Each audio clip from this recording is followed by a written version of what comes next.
Hey, good afternoon. For too many families in Missouri, healthcare access and affordability are issues that carry life or death consequences. During his recent State of the State address, we had hoped Governor Parson would offer a plan to help these families. Instead, he complained that acting on the issue would cost too much and celebrated the lower numbers of Medicaid coverage. But doing nothing is proving even more costly.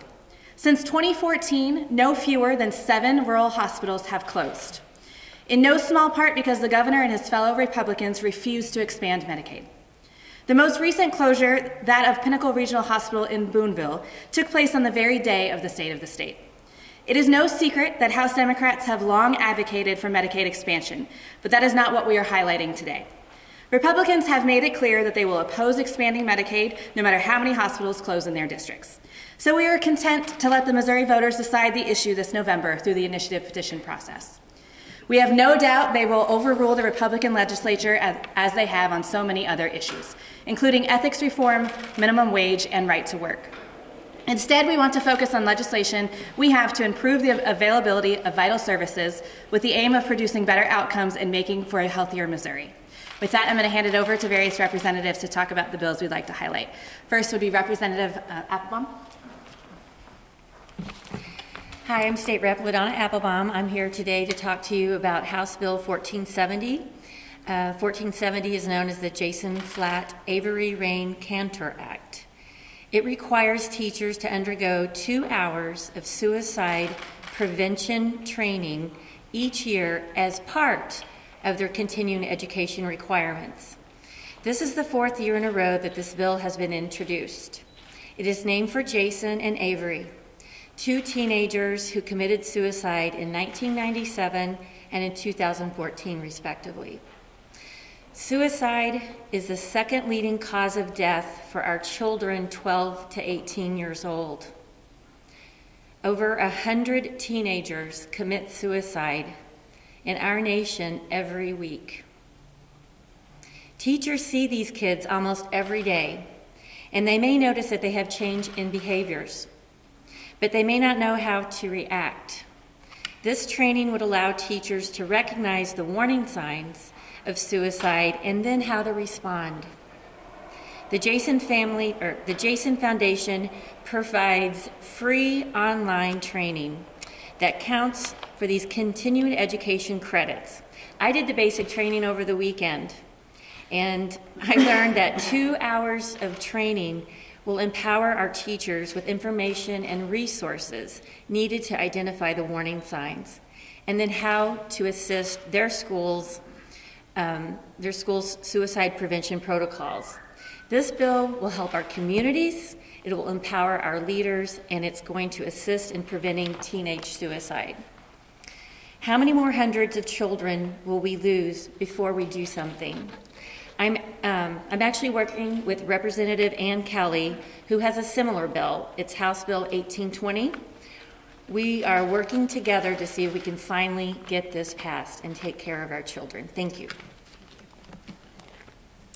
And I'd like to turn it over to Representative Martha Stevens. Thank you, Representative Martha Stevens. As we all know, our state has not evaded the national public health crisis that is the opiate epidemic. In 2018, 1,132 Missourians died from a drug overdose. We've seen an increase in overdoses in our state for a number of years.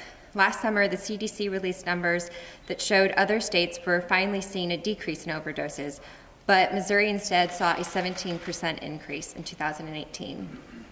The opiate epidemic is a complex public health issue that requires a multi-pronged policy approach.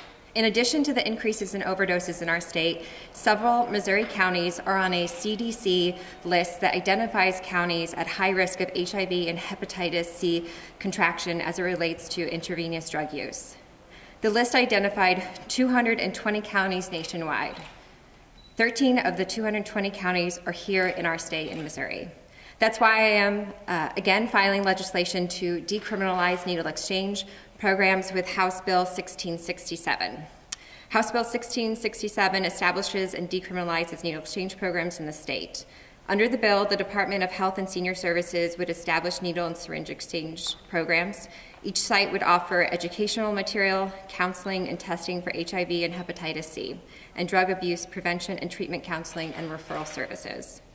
When implemented as a part of a comprehensive prevention strategy, this harm reduction policy is an effective public health approach to reducing the spread of HIV and hepatitis C. Needle exchange programs also provide an opportunity for intervention. I want to stress that evidence-based research has shown that participants of exchange programs are 5 times more likely to seek treatment. These programs serve as bridges to treatment for members of our communities. In communities across Missouri, individuals and families are suffering from the devastating results of drug addiction. We can and must use public policy to continue to address this critical public health issue. This is a harm reduction bill. This is about meeting people where they are when they're suffering from addiction and making sure they are as safe and as healthy as they can be. And I want to also briefly say that right now I'm going to run back down to Health and Mental Health Committee. My colleague, Representative Holly Rader, has a similar bill that we're hearing today. So I'm optimistic that this legislation is being heard this early in session. We passed it in the House last year, and we need the senators to pass it over on the other side of the building. Thank you. Thank you, Representative. Representative Doug Clemens. Thank you and good afternoon. Once again, Missouri is last in protecting the lives of Missourians. Prescription drug monitoring program legislation should have been on the list of things to do a decade ago. Not today. If we had ratified prescription drug monitoring legislation a decade ago, we would still have been the 45th state to implement such a program. The fact is, prescription drug monitoring programs work. In our neighboring state of Oklahoma, 63% of doctors identified patients abusing prescriptions. This is the same story told around our nation. At this point, 49 states, the District of Columbia, Guam, and Puerto Rico are ahead of Missouri in putting this life-saving legislation in place. It is heart-wrenching to think of the lives and families that we could have saved over the last decade. With the absence of a prescription drug monitoring program, Missouri becomes an attractive destination for addicts and dealers who shop doctors and pharmacies, putting our children and communities at risk. Let me say that again. With the absence of a prescription drug monitoring program, Missouri becomes an attractive destination for addicts and dealers shopping doctors and pharmacists. We owe Missourians the simple responsibility of doing our job and putting a prescription drug monitoring program in place. Thank you. Thank you. And as you all know, there are a lot of committees going on right now, so we have several representatives that I would like to take a brief moment to highlight their bills who are currently in committee. Up first, I would like to talk about Representative Matt Sane has a bill, House Bill 2052, that this bill requires the Missouri Department of Health and Senior Services to identify certain prescription drugs for which the wholesale cost has increased by 50% or more in the previous 5 years, or 15% or more in a single year. The manufacturers of those drugs would be required to provide justification of the cost increases to the Attorney General's office, and then the AG's office would give that report to us in the legislature. This is a great bill to talk about transparency in our drug costs, and I really hope that we can get some movement on that. And along that same line, I'd like to hand it over to Representative Meredith to discuss his House Bill 1987. Thank you. I'll be quick. This bill is fairly simple. It models itself off of what was passed in Colorado, as well as now more recently in Illinois. This caps the cost of insulin for folks on insulin across our state. This is a big problem in our state. We've got rising costs, and people are getting robbed, frankly, by the industry with high prices for drugs that they need to live. We should follow those other states in trying to do something about this. It caps the cost at $100 out of pocket per month for each of these patients that have health care. Now, this is not going to cure the problem for folks, especially those that don't have health insurance in our state, which unfortunately is far too many. But it's a step in the right direction, and it's a tool that we can use to follow the lead of states that are a step ahead of us on it. Thank you. Thanks. And a few other quick bills that I would like to highlight is Representative Sarah Unsicker, and this one I feel is maybe one of the biggest ones that needs to be discussed today, is House Bill 1670. You all know that the Democratic caucus has for many months bringing attention to the children who have been kicked off Medicaid. We're, I believe, at 130,000 so far in the last about year and a half, and we're hearing all sorts of different reasons as to why. We're still asking for some more investigation into this. But one of the biggest things that we've heard from providers in the field that would help with this current situation is continuous eligibility for our children. House Bill 1670, what it does is eliminate some of the turnover that we see by providing children on the program with continuous 12-month coverage, and this is already done in 24 states. One of the big things that we see are families who might have seasonal employment where their employment goes up and down. We have kiddos who then lose their coverage, and we are currently the federal government has come after us for the length of time that we are taking for the churn to get folks re-enrolled in Medicaid, and so that's a big problem that we're already behind the curve on, and this bill would be a huge benefit, and as I said, providers from all over the state have told us that they would like to see this done. A few other quick bills that I would like to highlight is I have my own bill, House Bill 2055, that will expand coverage under Medicaid for young adults who have previously been in foster care. Existing law applies to those who are age under 26 who have been in foster care for 30 days of their 18th birthday. What this bill would do is grant coverage under the program to young adults who have been in foster care at any time after age 13 until age 26. One of the big things that we're seeing is when kids age out of the foster care system, it can take them a long time to get back to get health care coverage again. This is a bill that we have that came from the foster care industry, saying this was a big gap that they're seeing, and Representative Patricia Pike also has similar language, so we're hoping that that would move through. The last thing that I'd like to highlight today, as I said before, it's no secret that the House Democrats have been huge supporters of Medicaid expansion. We are very hopeful and optimistic that it will go through the ballot process. But as we know, the Republicans have a tendency to try to undo the will of voters. And so we're trying to get ahead of the curve on this conversation. The pushback that we've been hearing is it costs too much money, that we don't have the money to support this program, despite what all economists are saying, and Washington University economists are saying, well, this will actually save us money. We're still hearing that pushback. So I want to turn it over to Representative Steve Butts to talk about some legislation that he's going to be filing to help with this discussion. Thank you. I am State Representative Steve Butts from the 81st District. Thank you to Minority Leader Quaid and her leadership on this issue. Medicaid expansion is going to happen. I think that the vast majority of voters are going to prove that true in the initiative petition process.